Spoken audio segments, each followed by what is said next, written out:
My name is Genesis and I'm a nutritionist with Everyone Health.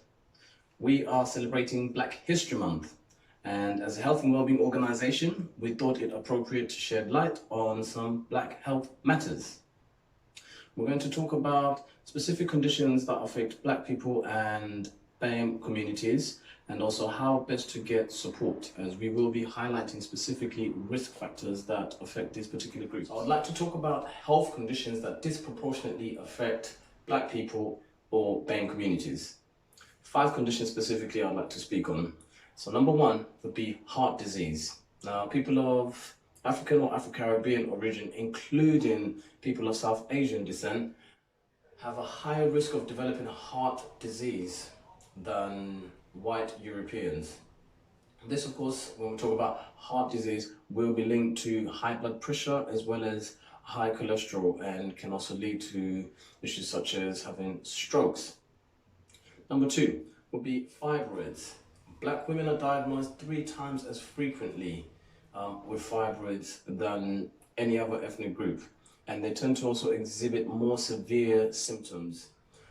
1/4 of Black women aged 18 to 30 actually have a diagnosis of fibroids already. Now, fibroids, of course, are linked to another host of reproductive issues that women may experience. Number 3 would be sickle cell disease. This is a name given to inherited conditions that affect hemoglobin. So we're talking about the red blood cells here. And in the UK, up to 15,000 people currently have sickle cell disease. It actually affects up to 95% of Black people. Number 4, we also have prostate cancer. Now, men of African origin are more likely to be diagnosed with prostate cancer with a very poor prognosis as well. And then number 5, we have diabetes. Black people are known to be 3 times more likely to develop type 2 diabetes, which of course is linked to many other conditions such as obesity, heart disease, high cholesterol, just to mention a few. So those are the 5 conditions that disproportionately affect Black and BAME communities. So let's talk a little bit more about type 2 diabetes. As I mentioned earlier, people of Black African origin are up to 3 times more likely to develop type 2 diabetes than people of white European descent, for example. What is type 2 diabetes? So diabetes type 2, diabetes in itself is when your blood glucose, it's known as your blood sugar, is just basically too high. Now, blood glucose or blood sugar, that is the body's ideal chosen source of fuel. And insulin is a hormone that we produce it's produced by the pancreas, and it's what allows or helps our body actually be able to helps our cells be able to actually use that blood sugar. Now, with people who have type 2 diabetes, the problem is they're not able to actually utilize the insulin very well. So this is a good point whereby it's probably ideal to explain the difference between type 1 and type 2 diabetes. So type 1 diabetes is whereby the body actually attacks the cells in your pancreas that make the insulin, whereas type 2 diabetes is more where you're unable to make enough insulin, or your body can't actually use the insulin that you already produce. So you see here, another way to explain it would be pretty much type 2 diabetes is usually developed due to poor lifestyle factors, whereas sometimes for most people, they're born with type 1 diabetes.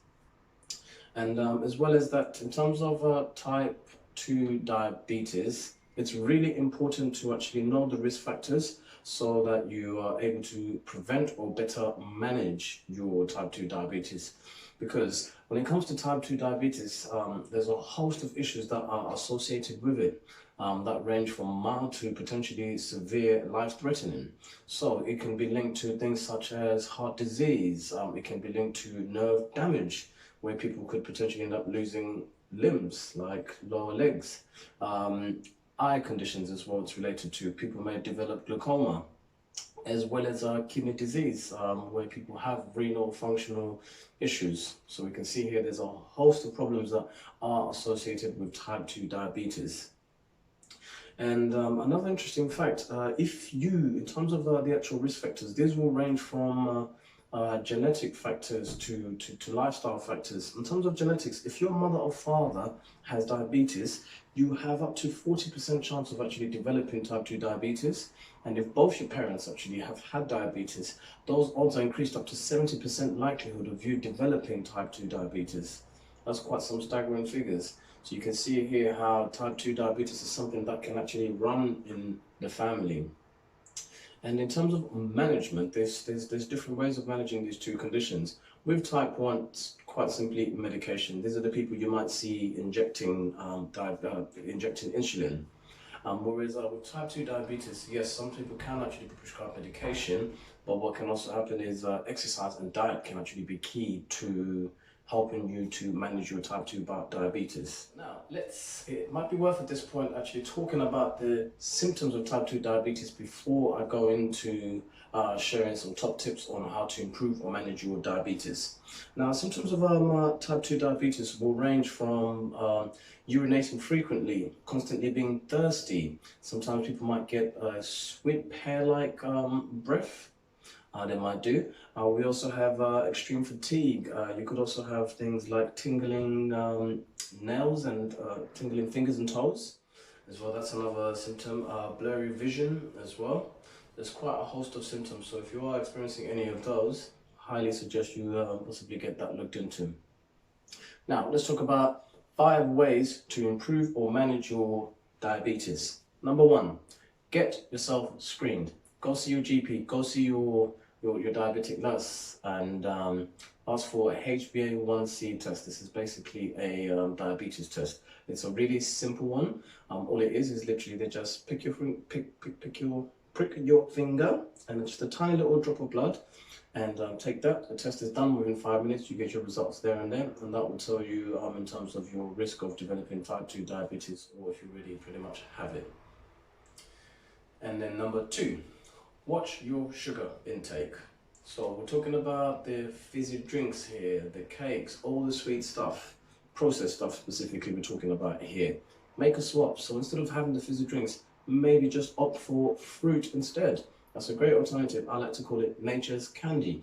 And there's a lot of sweet fruits out there, you know, from your strawberries to your apples. Some of these fruits can be sweet. Maybe experiment. Find which one is your favorite sweet fruit as an alternative. And also remember, when you're increasing your fruit intake, you're now also increasing your fiber.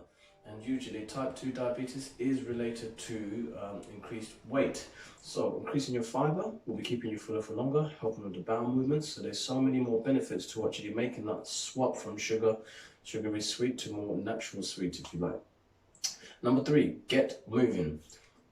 Now, exercise is known to obviously help reduce weight, and people who do exercise will improve or even get themselves in remission. You're up to 5 to 10% likelihood of reducing the incidence of you potentially getting type 2 diabetes. And of course, moving around has got so many other additional benefits. You feel good, releases those feel-good hormones, also good for increasing the muscle density as well. As we get older, we start to lose muscle mass, so there's so many other benefits to actually moving around as well. Number 4, if you are a smoker, stop smoking or reduce. Smoking, again, is known to, it's been shown that smokers are up to 40 to 50% more likely to develop type 2 diabetes. That's a very high figure. Literally, you double your chances of getting diabetes just by being a smoker. And of course, again, with smoking, it does actually create inflammation within the body, which is just not conducive in terms of trying to have a healthy body, basically. So either stop smoking or reduce the amount of cigarettes that you're smoking. And then number 5, break unhealthy eating traditions. As we mentioned, this is about talking about black communities and BAME communities, as they are more likely to actually develop type 2 diabetes. And there's a definite common denominator in terms of the way the food is cooked in these communities. It does tend to be fried with deep fat fried foods, usually. And of course, that's going to be linked to high cholesterol, high fatty foods as well. And also certain sweet foods might be common in terms of tradition. The point is, if eating some of these traditional foods is putting your health at risk, it might be worth considering either reducing the amount of food types that you're consuming that are related to this, or possibly making swaps. So, if it is fried foods, for example, then it might just be worth thinking of alternatives like frying, like using fry light sprays, for example, or oven baking some of your foods, steaming the food. Just finding alternatives is pretty much the key. You're still not losing your tradition, you're just putting your health first, is the way I see it, as we are nothing without our health, is the way I see it. So, those are the top 5 ways to improve or manage your type 2 diabetes. Okay, so we talked about 5 conditions that specifically disproportionately affect Black or BAME communities. And we focus specifically on type 2 diabetes, and we shared a few top tips on how to either improve or manage your type 2 diabetes. For those who may be looking for additional support, Everyone Health does have a team that is here to support you, especially if we're talking about type 2 diabetes. With all the other conditions we mentioned, our health trainers are on hand to support you, as they are trying to support with a spectrum of conditions, even if it be that we signpost you to the right person, or at least start the dialogue to explore any one of the conditions that was mentioned that may be affecting you. And if it's more specifically in relation to type 2 diabetes, usually, as we said, increased weight tends to be associated with type 2 diabetes. We do run an adult weight management program. I am the nutritionist, along with my colleague Amy. We have 2 nutritionists on our team that can actually help, be it one-to-one or in a group scenario. And the adult weight management program is absolutely amazing. We have actually had a few candidates join the program and actually got their type 2 diabetes into remission. It is very possible to get yourself into remission, which is another thing most people are not aware of. You don't have to be on medication for life, provided you do make the necessary changes, be it exercise, diet, alongside your medication. You can get your diabetes type 2 into remission. And we are taking referrals for both our health trainer service as well as our adult weight management program, as we are here to support you. And the best part is, drum roll, it's all absolutely free. It's all absolutely free. We are here to support you.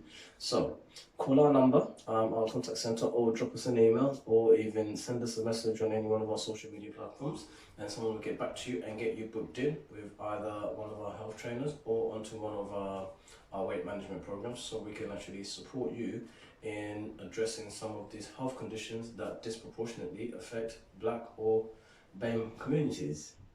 Thank you for your time. Hopefully that was helpful.